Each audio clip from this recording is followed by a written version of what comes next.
Hi, I'm Billie Donegan with the Center for Secondary School Redesign, and the session we just finished was called Grading Malpractice, why it's amazingly important for secondary schools to make the shift to align our grading to what assessment tells us motivates and increases learning for kids.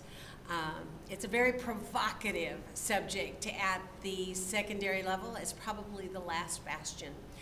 When you go in and you look at secondary schools, middle and high schools that have really made the most progress in closing those achievement gaps, instructionally we see three differences inside the classroom. We see that those teachers start school differently and really create learning communities inside their classroom.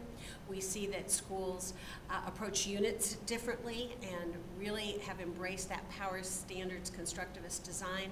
But the last bastion, the one that's the hardest hurdle that teachers fight, is changing the way we grade. And when you examine those successful schools, you see that they have truly changed grading practices. When Thomas Gussie calls it grading malpractice, there are a number of areas, but probably the three most harmful areas and the areas that we focused on today was the tyranny of averaging and how that takes away from the integrity of the grade rather than mean or mode.